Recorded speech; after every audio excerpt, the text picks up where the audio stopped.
ये चीज मुझे जो है ना वो थोड़ी सी खटकती है। नेतन्याहू ने कॉल किया है पीएम मोदी को कि इंडिया आज किसके साथ है, ईरान के साथ है कि इजराइल के साथ है? Where does India stand?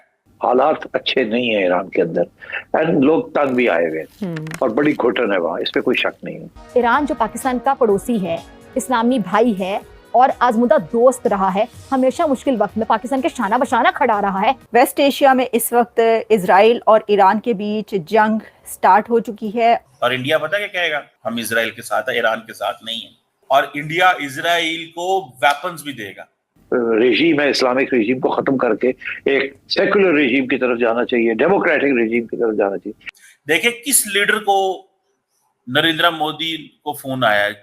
The first leader मेरा ख्याल है जिसको नेतन्याहू ने फोन किया, he is Narendra Modi, first leader. और सब हैरान है इस बात पर कि ये कौन सी टेक्नोलॉजी है इजराइल के पास कि इसको कैसे पता चल जाता है कि जहां पर उनके लीडर्स अगर रात को सो भी रहे हैं तो उनको पता है और वहीं पर जाकर सिर्फ उन कमरों को ही निशाना बनाया, टारगेट किया और टारगेट करके चले गए, मार के चले गए।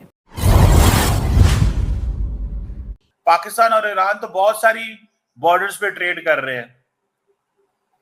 2-4 अरब डॉलर की पाकिस्तान और ईरान ट्रेड कर रहे हैं। जिनको नहीं पता दे शुड नो दिस भाई, 2-4 अरब डॉलर की ट्रेड कर रहे हैं बॉर्डर के ऊपर। इंडिया का तो बॉर्डर नहीं मिलता, बॉर्डर सिस्टम है। बॉर्डर पे ना बैंक से इन्वॉल्व होते हैं, ना कुछ और इन्वॉल्व होता है, ना कुछ दिस दैट, कोई चीज नहीं होती। जैसे फॉर एग्जाम्पल हम और इंडिया के अंदर हमारी थी रिश्तेदारियां, दोस्तियां, ताल्लुकात, सारा कुछ, बॉर्डर बंद, हर चीज बंद। तो इंडिया का तो अब तो करतारपुर कॉरिडोर भी बंद है। तो खैर हमारी हुकूमतें तो वो उस तरह नहीं काम कर सकी कि हम वो खुला रखते बॉर्डर।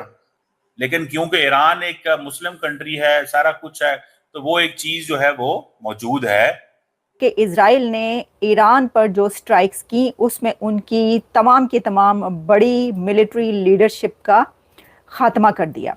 और इजराइल की जो स्ट्राइक्स थी वो इतनी प्रिसाइज थी, उन्होंने कमरों के अंदर अपने बेडरूम्स में सोए हुए ईरान के मिलिट्री लीडर्स को वहीं पर उनके बेड पर मारा है। और एक नहीं, दो नहीं, बल्कि दर्जनों लीडर्स को उन्होंने मारा है, कमांडर्स को मार दिया है। अब उसके बाद ईरान की तरफ से स्ट्राइक की गई है इजराइल पर, और ईरान की तरफ से जो स्ट्राइक की गई है उसमें ईरान ने जो missile, ballistic missile, supersonic missiles इस्तेमाल किए हैं, ये मीडिया रिपोर्ट्स के मुताबिक पता चल रहा है, सोर्सेज ये बता रहे हैं। और ईरान की तरफ से तल अबीब पर को निशाना बनाया गया है और काफ़ी ड्रोन्स और मिसाइलों से हमला किया गया है। ये एक बड़ा हमला है, यानी ये नहीं है कि जो पहले ईरान ने हमला किया था एक बार इजराइल पर, तो वो कोई ख़ास हमला ऐसा नहीं था। ड्रोन्स भेजे थे, 100 के करीब ड्रोन्स थे, कितने थे, और वो ड्रोन्स दरमियान में इंटरसेप्ट कर लिए गए थे और कुछ जो हैं जा के गिरे थे, लेकिन वो कोई ऐसी बड़ी जगहों पर नहीं गिरे थे, एक दो के अलावा के जिससे बड़ा हमला समझा जाता है। लेकिन इस बार क्योंकि ईरान की बड़ी लीडरशिप, मिलिट्री लीडरशिप का खात्मा हो चुका है, तो अब ईरान को एक ऐसा हमला दिखाना था कि उसने भी स्ट्राइक बैक किया। तो ईरान ने जो स्ट्राइक बैक किया है तल अबीब पर, उसमें हमला तो बड़ा है कि जिसमें कई मिसाइल्स और ड्रोन से हमला किया गया, लेकिन जो नुकसान है, लॉस है, वो जो इजराइल ने ईरान का किया है, ईरान ने उसके अशरे अशीर भी नहीं कर पाया। क्योंकि अभी तक की जो रिपोर्ट्स पता चल रही हैं उसमें इजराइल की तरफ से ये कहा गया है कि ईरान ने रेड लाइन क्रॉस की है क्योंकि पॉपुलेटेड एरियाज को निशाना बनाया है। लेकिन 2 से 3 लोगों की जानें गई हैं, यह बताया जा रहा है, और कोई 35 के करीब लोग इंजर्ड हैं। अभी तक ईरान यही कर पाया है इजराइल के साथ। लेकिन इजराइल ने, जैसा हम बता चुके हैं आपको, कि उनकी सारी लीडरशिप का खात्मा कर दिया है। मिलिट्री लीडरशिप की हम बात करें, कमांडर्स को जो मारा है। और सब हैरान है इस बात पर कि ये कौन सी टेक्नोलॉजी है इजराइल के पास कि इसको कैसे पता चल जाता है कि जहां पर उनके लीडर्स अगर रात को सो भी रहे हैं तो उनको पता है और वहीं पर जाकर सिर्फ उन कमरों को ही निशाना बनाया, टारगेट किया और टारगेट करके चले गए, मार के चले गए।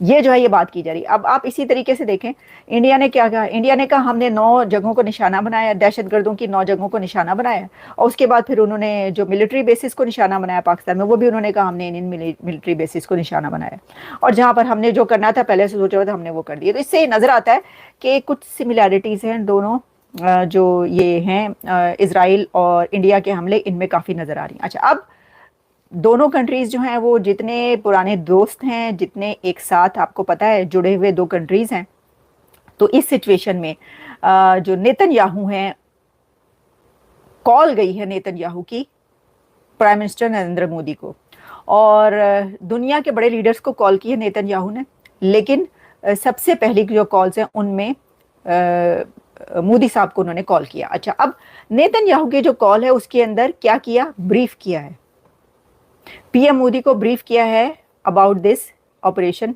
राइजिंग लाइन, कि क्यों हमला किया है और ईरान को क्यों उनके कमांडर्स को निशाना बनाया है और इस हमले की क्या वजह थी सारी। वैसे तो सभी को पता है, आप कहेंगे कि ये क्या बात हुई, ये तो सबको ही पता है क्यों निशाना बनाया है, दोनों कंट्रीज के बीच जो चल रहा है, लेकिन ऐसा नहीं होता, क्योंकि इसमें होता ये है कि जो भी कंट्री, दुनिया का इस वक्त कोई भी कंट्री कहीं पर भी हमला करेगा तो उसमें याद रखिएगा कि वो उससे पहले या उसके बाद, दोनों, कभी दोनों उसमें के पहले भी और बाद में भी, कभी या पहले या बाद में कंट्रीज को कॉल करके बड़े लीडर्स को बताया जाता है, दुनिया के बड़े कंट्रीज के बड़े लीडर्स को कॉल करके बताया जाता है कि हमने ये करने लगे हैं या हमने ये कर दिया है और क्यों किया। जय हिंद दोस्तों, ईरान और इजराइल के बीच बढ़ते तनाव ने अंतर्राष्ट्रीय समुदाय को गहरी चिंता में डाल दिया है।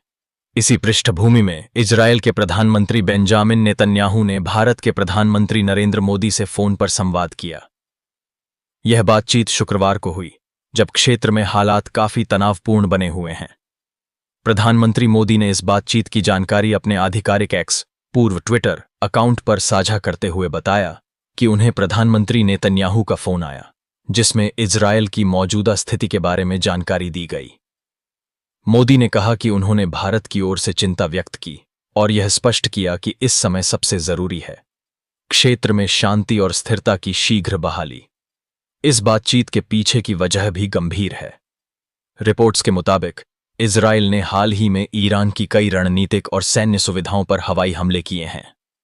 इनमें ईरान के परमाणु कार्यक्रम से जुड़े केंद्र, मिसाइल निर्माण इकाइयां और सेना के उच्च अधिकारी मुख्य निशाने पर थे।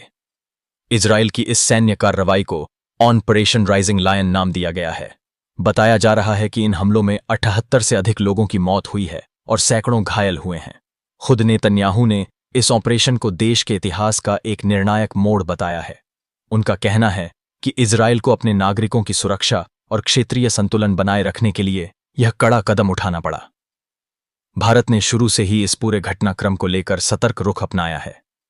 विदेश मंत्रालय ने स्पष्ट रूप से कहा है कि भारत हालात पर करीबी नजर रखे हुए है और दोनों देशों से संयम बरतने की अपील करता है ताकि तनाव और अधिक न बढ़े। यह पूरी स्थिति वैश्विक शांति और स्थिरता के लिए एक बड़ी चुनौती बनती जा रही है। भारत जैसे देशों की भूमिका इस समय अहम हो जाती है, जो शांति और संवाद को प्राथमिकता देते हैं। तो दोस्तों, आज के वीडियो में बस इतना ही। मिलते हैं किसी और वीडियो में। तब तक के लिए धन्यवाद।